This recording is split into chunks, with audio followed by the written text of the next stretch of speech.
Hey, aloha, love tribe. Welcome to Bitcoin for Peace. I have somebody here with me who is rocking stages all over the world, and he is helping everybody understand what value for value is and learning about Bitcoin through music. Welcome, the higher low. What's up, brother? Doing great. Great to be here and nice to meet you virtually after we met in person in Madeira. I Beautiful island of know. Madeira. Oh my God, what'd you think about Bitcoin Atlantis? Fantastic conference. Really, really up there with the best, 100%. Seriously, it was pure signal. It was pure good energy. Obviously, the location was insane. Holy cow. How did you like performing there? Did you have a good set? Were you happy? I was happy. It was like highlight of the higher low career so far because it was like a professional, real festival with like a big stage and backstage and everything. And normally I'm used to playing in like kind of low key environments. So for me, that was just fantastic. That's amazing. I know it feels like, and especially when you've got so many people who are supporting you that are Bitcoiners that are like, fuck yeah, let's go. I bet that felt really, really powerful and positive. Uh, Indeed, indeed. And so, okay, well, let's talk. Let's let the audience know who you are. What's your scoop? What's your mission? What's your music? And then we can talk about Spotify and value for value and everything. But let's let everybody know about who you are and why you're here. Okay, so I kind of started playing in a punk band as a kid, being a skateboard kid, 15, 16-year-old, long time ago. And then that was a hobby that stayed throughout my life. That band Fumble is still ongoing, and we toured around the world and made albums and even got one of our songs in the American TV series the Law and Order Special Victims Unit. One of the episodes starts with one of the Fumble songs. So, Oh, so cool. Okay. yeah, yeah. So I had a lot of fun with that project. And then because of my work, I started traveling to the Middle East for business trips like five years ago. And then during the weekends had not much to do, and I could kind of flip the coin like Netflix binge or do something creative. And I started playing with acoustic guitar, writing songs for my proper band. But then at some point I was also like, hey, I'm so into this Bitcoin culture thing that maybe I could try to do some like snack size in the digital age and how Bitcoin helps the world. And then wrote some songs and finally got the courage to put one song out there. It was like 2022 January. I made a video. I put like on a balcony. I had a laundry rack and I put a GoPro on top of it, and I was just like moving my hands and my lips while my song played in the background. So very low key. I started releasing songs, and then 1 year after, the awesome people behind the Mass Adoption Festival, Freedom Festival in Mhm. the US, they contacted me and thought, we found one of your songs really cool. You want to come to our podcast? And I went there, and then during the podcast, they were like, well, we're going to have our first event in the summer in Boston. So would you like to come and play? And I was like, okay, I'll do it. And that's how it started. I went there to play. I met some cool organizers like Liz from Huddleween there, and Liz, Chief yeah, was Liz is the best. there. So then one thing led to another, and since then I've been playing probably in like way over 10 events around the world. So US a couple of times, UK, Thailand, Lithuania, Madeira, Vietnam, like lots of places. And then now I'm going to Prague next week and even playing in Czech Republic. Yeah. Oh my God, so much Yeah. FOMO. What's been your favorite place to play so far? That's a really, really hard one. Really, really hard one. So many awesome experiences. I'd say for the overall setup and the beauty of the location and the kind of professionalism of the organizers, everything, Madeira obviously wins that game. Yeah. But then maybe like the craziest and most fun party, probably the Baltic Honey Badger last September in Riga. Ooh. That was Mhm. way out there, Yeah. So way so out Mike there. Jarmusch Mike Jarmusch, Muzz, said that, you were quite a rock star rocking the Satoshi Nakamoto, and, I love his comments. I love Muzz and everything he's up to. So how that must have been super fun over there. That was super fun, and also like Musk kind of gets my background because I'm a bit older guy, and like my influences come from that like 90s classic, like underground punk bands that most people don't even know about. But when I Yeah. started talking about my like influences, he knew almost all the bands. Like, yeah, I know this band, I know this band, I know this band. So like, he kind of gets it. So I'm very, very, very grateful for all his support. And let's say that I might appear in some of his events in the future as well. Are you going to do Satoshi Nakamoto in Prague? I might. Well, we'll see about that, but looking interesting. All right, cool. You got it. Are you coming to Show Nashville? up and check it out. Are you going to be in Nashville? Well. Yes, 100%. Oh, great. Okay, good. Me too. Yeah. So we'll be rocking there too. Yeah, this is going to be great. Well, let's talk about your Bitcoin journey and how it maybe is a little bit different than most other artists and musicians, and why, Bitcoin has been influential in your value for value, and what's like. Let's explain to the audience, if people don't know, what is value for value and why Bitcoin is helping artists and musicians. And yeah. So aside from like being like a punk rock musician all my life, after university, I ended up in the tech industry as a startup entrepreneur. So I've been just one company after another, building companies. And then I had a period where I was doing music startups. So I had actually a company called Play My Song together with my co-founder, that was doing like a mobile jukebox application in 2011, 2013. During that time, I lived in the US. I lived in New York and San Francisco. And I was like very close to where all the early Bitcoin meetups were happening, but cool. I was very happily kind of unaware of everything. Only later on I realized that they was kind of happening like 2 blocks away from where I was staying. And then I came back to Finland 2013-ish, and then went back to one of the companies I founded. And then we acquired a small team, really talented developers, and they joined us. And they actually were like full-on Bitcoin people. So then that was in 2016, and then after a year of like hearing a lot about it and seeing them like coding with the Bitcoin price chart always like in one side of their screen, I was like, well, I guess I'll dip in a little bit and see what it is. And then that's how it started. Always viewed Bitcoin as like the number one thing, but being a tech entrepreneur, I then wanted to see if blockchain could do other things. So I went to blockchain conferences and like learned about Ethereum and so on. But I have to say, after maybe one year doing that, I started noticing that the only people that kind of felt trustworthy in these events were like the full-on Bitcoin people, and the other people, I always got this little shady feeling that like, are they really seriously like trying to help the world or trying to help themselves? Yeah. And then eventually, like around 2019, 20, around that time, I was like dropped everything else and just went full on to Bitcoin, and we're very happy with that choice. It's amazing. And then let's talk about like, how are you integrating Bitcoin? Like, so for folks who are listening who might not understand, what are Zaps? What's value for value? What's Nostr? What's Wavelake? What are all these platforms and tools and protocols that are available to musicians, to podcasters, to article writers, to filmmakers, whatever? Can you help people understand what is value for value and how you've been integrating it with your process as a musician? 100%. So traditionally, music business has been like completely controlled by so-called gatekeepers. So it used to be the record labels, it used to be the managers, it used to be the the venues.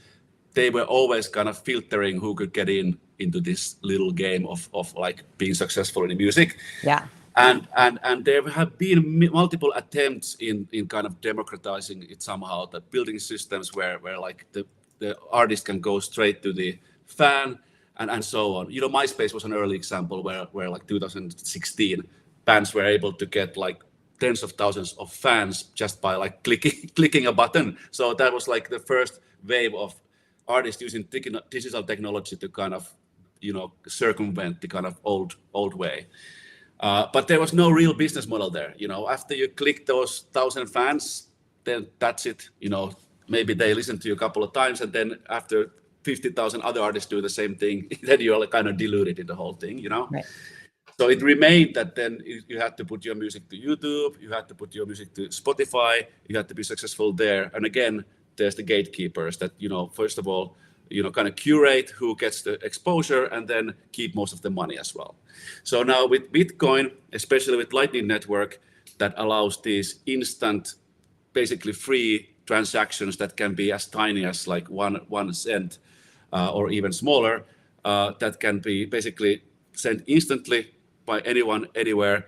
It has opened a completely new game. So anywhere from Wave Lake, which is a great music discovery and music player service, where artists like me can just put their music in, and then people can listen to it, and voluntarily, if they like it, they can just click a heart, and then few satoshis, which is like 1 millionth of a Bitcoin, will be sent to me directly to me, and no middleman in between. So this is really great example how this works. But then there are other ways as well. You have Nostr, which is a completely open source, freedom tech alternative to, let's say, Twitter. There, when you do something interesting, people can reward you by sending so-called zaps for you. So few satoshis can be 1 satoshi, or it can be million satoshis, which is actually a lot of money. Yeah. So it's completely up to the people how much they send. And then another way it can be helpful in doing like a do-it-yourself music project like I do. So when I play a show somewhere, I can just put a QR code behind me and say that you want to support my work, just scan the code and you can send me a couple of sats. And for me, because it's a hobby, I'm not really like expect to make a living out of this, but it's wonderful feeling when I play a show and I see, okay, I got like a few thousand sats, or if I put like some nice share my new song in Nostr, I get some sats. It's a great feeling, and I also feel like the people kind of really value what I offered to them, because they decided to part from tiny bit of their like well-earned Bitcoin. Yeah. So it's a really great thing, and at this point where everything is so early, like Nostr is still early, Wave Lake is early, zaps are early, everything is early. So it's a great complementary thing. So if you want to kind of really build a career for music, you have to be active in Spotify, in YouTube, and you have to get those, maybe Instagram if you're like a visual person. You have to get all those kind of traditional channels going, but you can supplement it with these value for value things. So it takes 5 minutes to set up these profiles and put your music there. You have it there, and there's always a way for your fans to kind of reward you instantly. And it's just a wonderful addition. And then over time, I think it's going to flip. It's going to, the flipping is not going to happen between Ethereum and Bitcoin, but it's going to happen between like value for value and gatekeepers in music. The flipping will happen at some point. Maybe it take 5 years, 10 years, 15 years, but the trend is going to that direction. And the faster any artist kind of jumps into this, there's nothing to lose by adopting this technology. Then you are going to be like, you can, in the best case, right away when the kind of big masses come, Yeah, it's nice to be ahead of the curve, and I think you're right. I do believe that like this is going to be another layer and a wave of the future. Haha, Wave Lake, right? But I think it's important though, as any artist, any creator, anybody who's out there, like to have multiple streams of income and revenue and multiple channels where your audience might live. And I think also with the value for value model, like here, you can see that you've got 34,000 sats on this song that people have been streaming you and zapping you. It's so cool. And that's real, instead of, like you said, if you just hit heart, you're not really putting your money or your sats where your mouth is. But when you're truly voting with your sats that, hey, I really like you, I support you, whether like it's 1 sat or 1 million, like you said, people, you start to really feel like, whoa, okay, this is good track. I should keep making more of these, versus like, this one's not getting any sats. Nobody likes this one, And so I think from a creative level, it's instant truth and feedback from, your audience and the people that, want to keep supporting you. So has it shifted your creative process in any way? Like when you see that you're getting more traction on one song or one style versus another? That's a great point. Definitely, it influences a little bit. Obviously, when you see that, you do, especially if you do a song that is kind of different from your normal kind of style, and then if you see a nice reaction that you actually get many more sats for this song than the other ones, then maybe you think about, maybe I'll do more songs with this kind of style in the future. So it's a very strong signal from the audience that can kind of guide you in a very real way, because they actually parted from their money to kind of tell me that they like this. And have you, so with Nostr or Wave Lake or any of the ways that you're getting your music out, are you putting your stuff up on Fountain also? Like, does your music Yes. go over to Fountain? Like, so are you, when people are, doing boosts or anything over there, are you like engaging and having a new way of like interacting with your audience and saying, hey, how's 100%. it going? Thanks, Billy Joe Bob. Even if it's private, obviously people don't have to reveal themselves if they don't wish. Have you had any new relationships and friendships with your fans? Definitely. Fountain, Nostr, Orange Pill app. There's so many places where I get to kind of talk about Bitcoin with cool people all the time. Yeah. And I mean, it's lovely. Also, like when I go to these events and I meet people in the meet space, it's wonderful to kind of get a talk in real life, and then keep staying in touch, over X or Nostr or Orange Pill app or whatever we use. It's amazing. It's so And cool. also that interview that the Fountain founder did, I can't remember which podcast it was. It was a really good podcast where he was kind of explaining their philosophy and also, it was, I think it was the Peter McCormack's podcast. Anyways, the Fountain founder's point was like really cool, that even for podcasters, that when you kind of analyze the streams, you can basically see like which parts work well and which kind of guests work well, and it can even for a podcaster guide the kind of content that you should produce in the future. I mean, content creators have never had this before, that you have this real-time kind of true feedback from the audience, and it's small scale now, but like in 5 to 10 years it's going to be enormous. It can be like one talented artist can make a living just by doing this. Yeah, Joe Martin talks about, same with Ainsley Costello. They were, sharing, just they get more revenue from their zaps than anything in Spotify. Because Spotify I think it's 0.003 to 0.005 cents, so less than half of a penny per play. And I'm like, okay, and then you don't know who's listening. Like, you don't have access to your details of who your listeners are, versus in Nostr or Fountain, like you can see, okay, so-and-so sent this to you. So you have more of an opportunity to really, really engage with your fan base, versus Spotify. You're just hoping like, okay, cool, I got some reach, but I have no clue who's listening to my music. You don't know if one person is listening to your song 1,000 times or if 1,000 people are listening to your song once. And I think from a data point of view, like, if I knew, I speak about this a lot, if I knew that I had one fan who kept listening to the same song, and let's say it's a breakup song, for example, like, I'm going to know that like fan number 642 is having a hard time, and maybe I'm going to say, hey, here's a free ticket to my next show. And I hope, you know what I'm saying? And so there's all sorts of really cool opportunities as creatives to figure out how to engage with our audience, especially, when they're really consuming your content and giving you value, and so you get to give them back more value. So how cool would that be? It's super cool. And that was like a great vision you laid out there. And I talk about Ainsley. I just today, walking the dogs, I was listening to her new song, which is absolute amazing song. So I was sapping her. So send some saps to her. Right? Go Ainsley. Yeah, it's really, really cool. I mean, I think about we were talking about this at the summit, and Kevin Kelly's 1,000 true fans. It's like a lot of us think like, oh, we need to have 10,000, 100,000, a million. Like, if you really do have 1,000 true fans who are continuing to, whether it's through a subscription patron style model or whether it's through the zaps or whatever, it's like you really can start to cultivate a lot more intimacy and interconnectivity with the people who love your work. I think it's a really cool process. So what's on the agenda? Like, what do you have in the future besides Prague, which is going to be so great?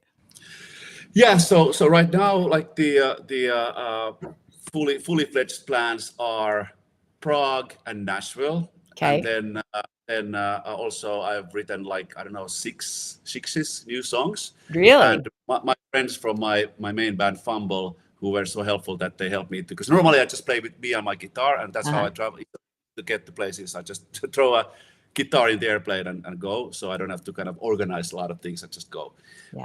But I was so lucky that my friends from Fumble, the guitarist, drummer, and bass player, helped me make like 4 songs with like proper production last September, and now I have 6 new songs that I hope to find time to make this summer. So I can then keep releasing these well-produced songs later this year. So super excited about that.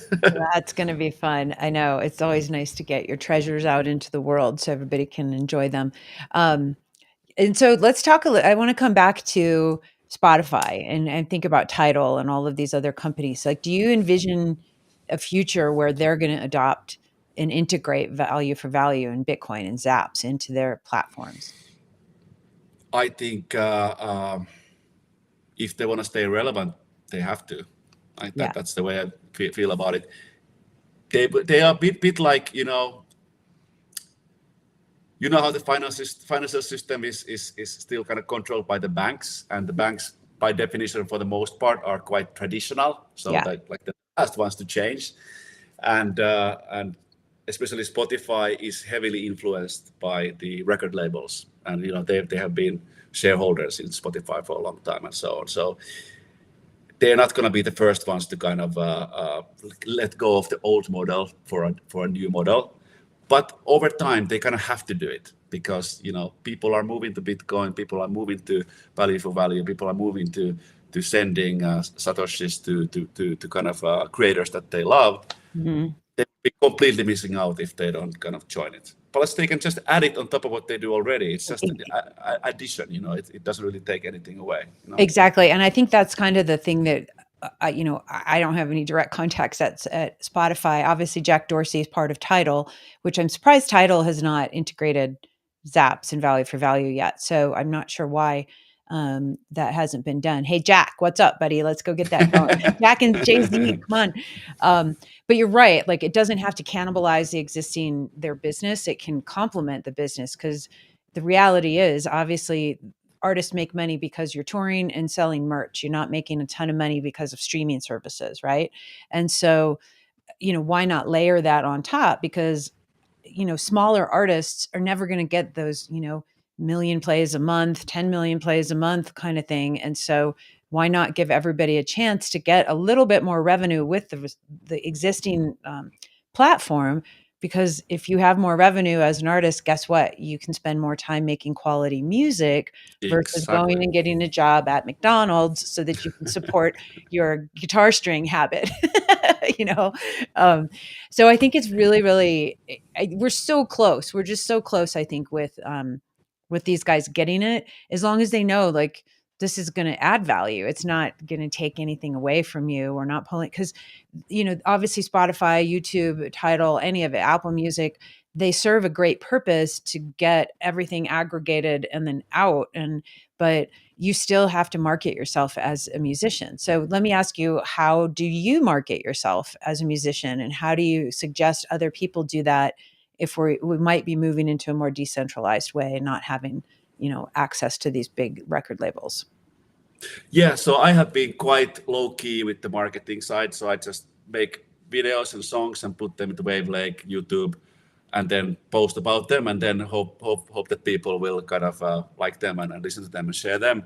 And I think a couple of times I've tried spending a few €100 or dollars into this kind of marketing in social media and stuff like that. But that was the early days, just to try it out. Yeah. But it's really, I feel I rather have like less like high quality listeners and fans than like spend money to get like bigger amount, but who just like we might listen to one time and then forget about it. So totally. I think it's more quality than quantity is my my motto. Plus, for my project, as it's like a hobby project, I'm not expecting to make a living out of it or anywhere close to it. But I just love when I get the opportunities to travel and meet people like you and other cool Bitcoiners and play at these events. And just, for me, it's just like therapeutic experience when I'm on the stage and I play my songs. I just forget about everything, and I just feel like really great after. So it's a very good like a mental therapy slash exercise for me.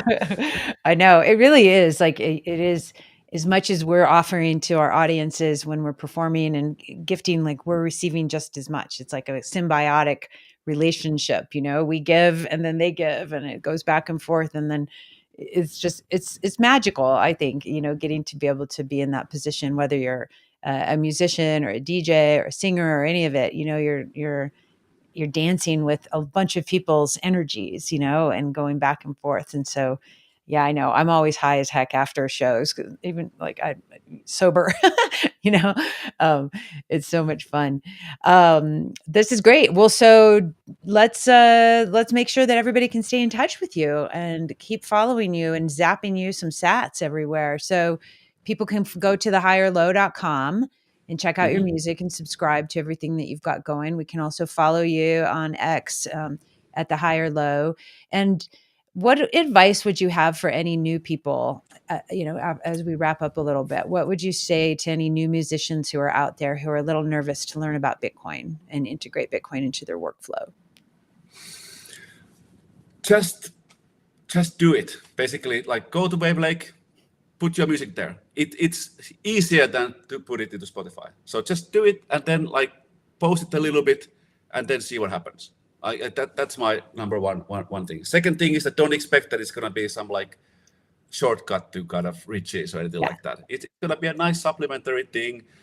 It might get you some interest from people that otherwise would have maybe not noticed you, because Bitcoiners tend to kind of love projects that are like supporting Bitcoin. Like we give like extra chance. If we have this wall that we don't let things in, but this is a Bitcoin thing, so I'll give it a chance inside my walls. Then I might like it. But if it's like we're bombarded with stuff all the time, so I think it's one way to kind of get exposure. And I mean it's early. So if you get now, learn the tricks, learn and join the community. Stay humble. Don't spend all your sats, stack them. Save them for the future. The world is your oyster in the end. It is. I know it's so cool. And I think, you're right. It is. We are so early, and it's just start touching the buttons and doing the things. It's not scary. Bitcoin is just, if you can do a PayPal or a Venmo account, you can do Bitcoin. It's really honestly Exactly. that easy. And so many people get in their head like, oh my God, it's so tough. I'm like, as you go deeper down the rabbit hole, layer by layer, if you're accumulating lots of sats, yeah, you don't want to just treat it like your PayPal account, just like you wouldn't have your life savings in your PayPal account. But you have some spending money there, or you have some stuff to go do transactions. You can do the same exact thing with a Bitcoin wallet. And so I think it's amazing. Like Get Alby and Geyser and everybody who's out there that are helping people do fundraising. It's so much fun. I love all of this. And then we're going to be doing some more Bitcoin virtual summits. And so we're going to do one specifically for musicians. This last one was like a creator summit for just all types of creators. But I want to do a specific one for musicians. We're going to do a specific one for podcasters on September 7th. I haven't scheduled the musicians one yet. We're going to be doing a one for families, one for women, one for teens, one's for activists, environmentalists. It's going to be really cool because we really want, everybody's kind of got their own language that they speak in their own zones of, so you have to speak Bitcoin in everyone's unique language, Very true. and help Very them true. understand like your use case is over here. You're on Wave Lake. Well, okay, well, I'm not a podcaster or a musician. Why would I go there? I'm going to go over here and do this thing on Geyser because I'm raising funds for, an orphanage or something. So it's cool to like make sure that we're communicating with all the different audiences in the way that they, are going to utilize Bitcoin. So it's super cool. So yeah, well, thanks for coming on the show. Oh my gosh, I'm so happy. Finally, this worked out, and thanks for your patience. I know we had a couple, scheduling things going on. So I really, really appreciate you and taking time to share your work and your passion with everybody here at Bitcoin for Peace. Well, I'm so grateful that I could join, and thanks for everything you do, Valerie. And this was amazing, and looking forward to seeing lots of you listeners and viewers in events in the coming months. Yeah, it's going to be super fun. And yeah, you guys, we're going to Nashville, so we're going to have some fun. I'm going to be DJing at the closing a club party. So that's going to be Yeah. interesting. And are you doing the block party? Like you guys are doing a vinyl party, right? I should have this up here to Yeah, promote it. there's gonna be the Wave Lake party, and Yeah. Okay. so that's gonna be the main thing for me for Awesome. now. Yeah. Yeah, we're gonna have lots of fun. And then the pleb party's happening. Anders is doing his pleb party. And oh my gosh, there's gonna be so much fun stuff. We're doing the Women in Bitcoin brunch, and it's gonna be a really, really fun family reunion as usual. So well, dude, we'll have a blast in Prague. Oh my gosh, I have so much FOMO. I have FOMO because Oslo Freedom Forum just happened. That was my dream to go there, but maybe next year I'll get a sponsor and get myself out there. Yes, please. But yeah, so thank you again so much. And everybody, make sure you guys go follow The Higher Low at thehigherlow.com and on X, and listen to some tunes, and make sure you're getting your wallet set up so you can zap some sats. And until next time, everybody, peace, love, and warm aloha, and we'll catch you soon. Thanks Rock and again. roll. Okay, Bye. cool. Thank you, Aloha. Mallory.